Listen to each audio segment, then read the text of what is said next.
Meaning of frogmarch. Frogmarch. Frogmarch.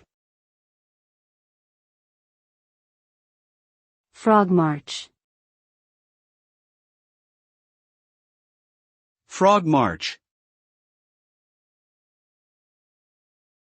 The word frogmarch refers to a type of physical restraint where a person is grabbed by the arms and legs and carried face down, typically by two or more people.